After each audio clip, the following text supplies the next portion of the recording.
Welcome back, everyone, to Pontus Fathom Hobbies. This is Season 18, Episode 1 of Tainted, Grail, Red Death. We just wrapped up Chapter number 5. We're going to do Chapter 6 setup. We've also got some new miniatures. We've got the mounted heroes for Maggot, Ailey, and Bayor. We'll show these guys off. We're going to swap these out for the regular heroes that we've got. This is purely a cosmetic kind of upgrade, but I did some miniature painting there if you want to go check out the miniature paint video. Let's go ahead and read the Chapter 6 setup. It says, prepare the front of the deck, place Chapter 3 on top of the events deck. If you have secret card 1 of 4, if you have 12, put the 2 on top of the event deck. Okay, so we're going to start out with Chapter 6 Part 1. Chapter 6 Part 1. It says, you still can't get used to these two things that protrude from your neck, and the thought that you traded a part of your humanity to further your study of this doomed city is not exactly a pleasant idea. The price has been paid. It's better not to dwell on it. The road to the true original Camelot stands open, but you wonder whether it wouldn't be better to learn what the Fomorians know about this place before crossing this final threshold. Pass through the Golden Alley, 436. The Golden Alley. Gain access and enter Camelot. Gain access to the Fomorian Empire. Place Special A on top of the event deck. Okay, place Special A on top of the event deck. And then place 1 to 4 random event cards on top of it. So Special A on top of the event deck, and then 1, 2, 3.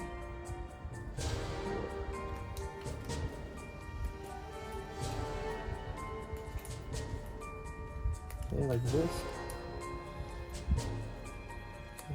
2, 3. Okay, like that. Okay, let's go ahead and we'll jump into round number 1. First, a quick word from this channel's sponsor. Pontus Fathom Hobbies is brought to you by the books that we produce. We've got the 6 volumes of August Moldenhauer and Giuseppe Balsamo's Catu Journals out of Lovecraft's Providence, including the Hermeticism of Hastur, Genealogy of Cthulhu, Necromancy of Nyarlathotep, and also featuring our hardcover edition of the Catu Journals. We've also got the 3 volumes of August Moldenhauer's Artificial Psychoanalysis of Desiring Machines, also available in our hardcover edition. We've also got our podcast series featuring the Esoteric Saturn Mysteries, the Esoteric Dragon Mysteries, and also Alchemy and Anthroposophy in the Dune Saga, a deep dive into what makes Frank Herbert's Dune Saga resonate with us. We've got a special sponsor this month, Nereus Media, featuring Benson Magos' Flowing the Tears of the Flesh Android and the Trump trilogy ending in the God Emperor Trump. Finally, we've got our newest offering, The Alchemical Courtship in the Dreamlands, taking place in Lovecraft's Dreamlands. Each volume takes place in a different Lovecraft city. Aimless in the dream city of Cellophase, Hope's Home in iron-domed Dalathleen, Stubborn Devotions in Thrawn with the Temple of Hypnos. Check out the bookstore link, check out our Patreon. Now back to our gameplay. Okay, so let's jump back into gameplay. I think we're going to go back to the Blood Red Wetland, and this is going to allow us to go back to the waterworks that we did before. While we're in the Blood Red Wetlands, our characters get to replace themselves with the mounted version. So they get some steeds. So here's a Maggot. Now Maggot is sort of on top of this crazy beast. Let's see this zoomed in a bit. Our old Maggot and our new Maggot. So he's there. We've got Ailey on this deer, or elk of some sort, some kind of wild creature, some buck. And then finally we have Bayor on kind of a boar. And he's got his hammer there, his signature hammer. So that's that. So we'll move our normal characters off. And at the Blood Red Wetland, we're going to row back to Camlin. Requires all characters pay 2 for their character. So we're going to grab our 2 energy, 1, 2, 1, 2, and 1, 2. And we're going to row back to Camlin. It says, your arms ache at the thought of hours of rowing. But we move back to Waterworks.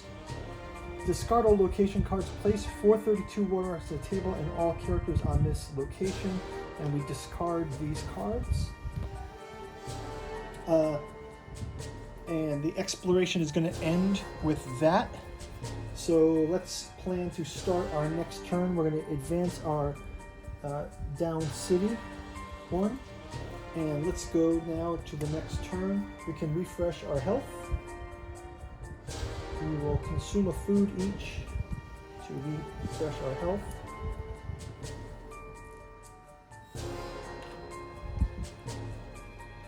And let's jump into the next round. So 432 the next day. 432. We're in the waterworks. 432 says, a constant rumbling with some more distinctive thumps and screeches reverberate around you as huge wheels slowly revolve around rusted shafts and spin countless gears and screws. Wooden and iron hammers, some of them the size of a horse, incessantly beat empty anvils. All the machinery is powered by the water flowing through the rivers, which you see far below the wall. Study the machinery, go to verse 1. Rappel down the river. Travel to the southern land. No, I don't want to go to the lay of the land. We just came from the southern land. We want to get to the Golden Alley. So let's go ahead. Lose 1 miasma. Let's read what's on the card itself here. We've got waterworks here. It says lose 1 miasma if your miasma is higher than 4 once per day. A marvelous aqueduct carries water into the city far from the top. It also offers entry into the city from the south. So here's the waterworks card. Okay, so let's go ahead and let's just do one kind of small adventure, see if there's something we missed here last time. So let's study the machinery. You follow the complicated system of gears, wheels, and mechanical elements you can't even name. You notice that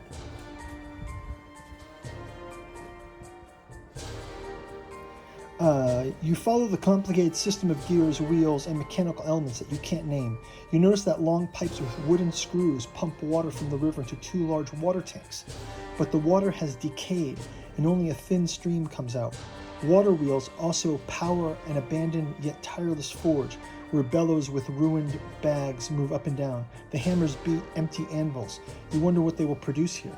If you're Bayor and you don't have the unique perspective part 5, go to verse 19, otherwise choose one. Reset water tank, search the forge, or leave. Let's go and check that out. Let's see which we're gonna do. Let's go, let's rest by the water tank. You try to relax, but the pungent smell of stale water disturbs you too much. You look around for a nicer spot and notice something shimmering deep in one of the tanks. You can't reach it. It's as many yards underwater. If you don't have parts of the presence status, let's check out our statuses here. The presence status. Presence. We do have part 1. Oh, if we don't have all parts of the presence status, we don't have all parts of the presence status. And there is no time token on this location. Go to verse 17. So we'll go to verse 17. Cold steam rises from the water tanks. Chunks of thin ice start forming from the water surface. Hairs raise on your dirty forearms. A dark shape towering over you materializes in the fog. The intensity of its craving for blood is almost physically palpable. Place a time token on this location and go to here. Okay, so let's go ahead and grab a time token and let's go ahead and take a look at what we're going to get for this location. Okay, time token. First time token.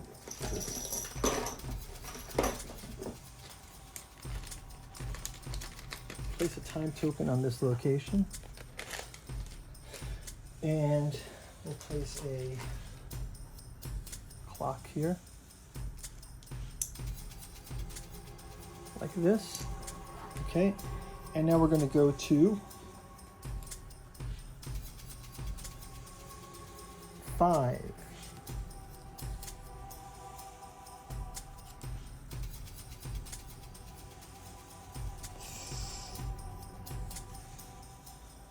7, 5, 7, 3, 5, 7, 3.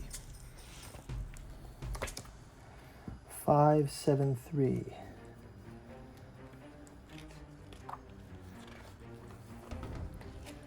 Five, 7, 3. You slide the piece of relief into place. 5, 7, 3, right? Somehow it feels good. Place a dial skull side up on this location. Go to verse 5, 7, 7. If there's a dial skull up, a dial grail up, or a quest token on this location, go to verse 595. Otherwise, choose one. Go to 595. Yep, 595. The moment the last relief is complete, colorful light suddenly envelop you. Surprised, you look towards its source. Is this right? Did I go the right one? Yeah. Okay. So we go to 5.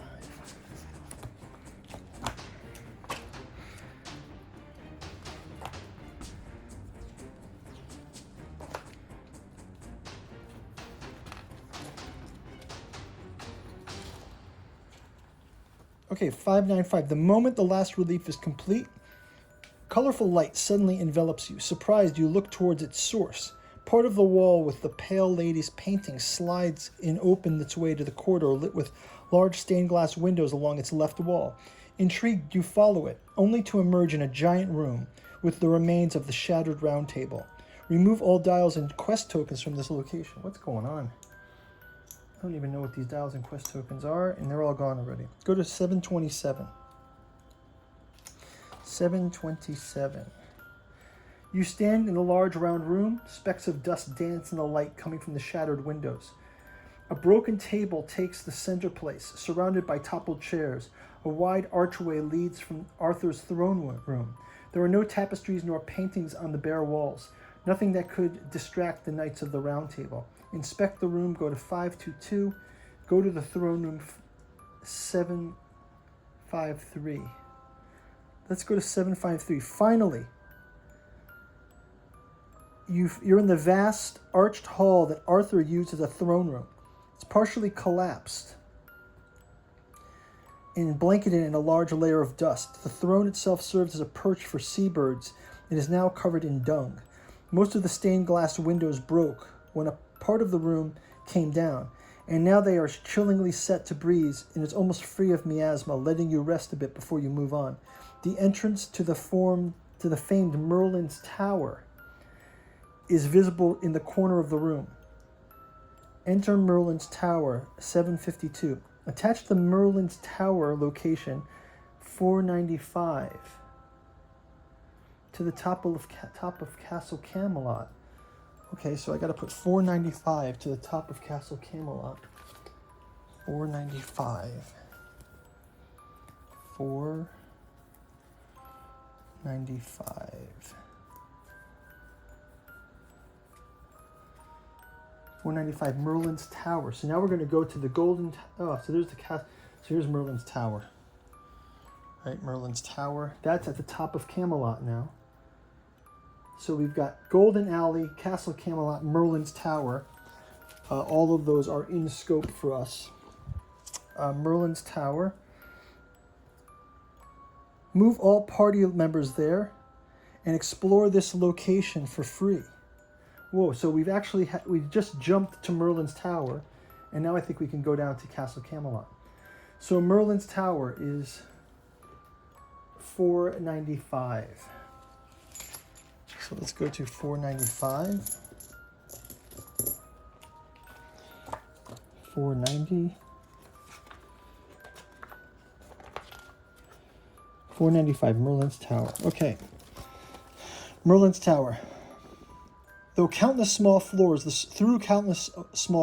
spiral staircase reaches staggering heights and dizzying depths. Regardless of which direction you choose, hundreds upon hundreds of steps await you. If you don't have the Forlorn Splendor, Part 6, go to verse 6. Otherwise, read on.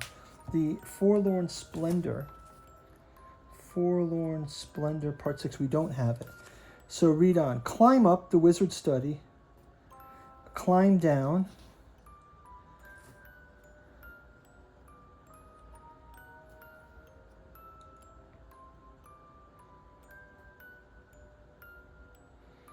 Okay, let's climb up. The wizard's study with all his books and with a commanding view of the city and its surroundings is somewhere at the top, 200 or 300 feet above you. Go to verse 1. We're going to climb up the tower. Up and up you go, cutting through many floors and quiet rooms. Libraries and workshops. The knowledge contained in this tower is staggering. You can't wait to see what's at the top of Merlin's tower. It's his private study up on top. If you have all parts of the Chronicles of the Plague status, Chronicles of the Plague, we don't. Go to verse 5, otherwise read on. Suddenly a strange premonition stops you in your tracks. There are still many things you don't understand about the city, the plague, the dance macabre. Are you ready for what lies ahead? This is the last place you can turn back from. If you wish to gather additional statuses or explore parts of Camelon, do so now. Yeah, so why don't we just go back to the start of this location and let's call it a turn. We're going to rest here in Merlin's tower and we're going to pick it up here in the next round. So thank you guys for watching. We'll see you in round number 2. Bye-bye.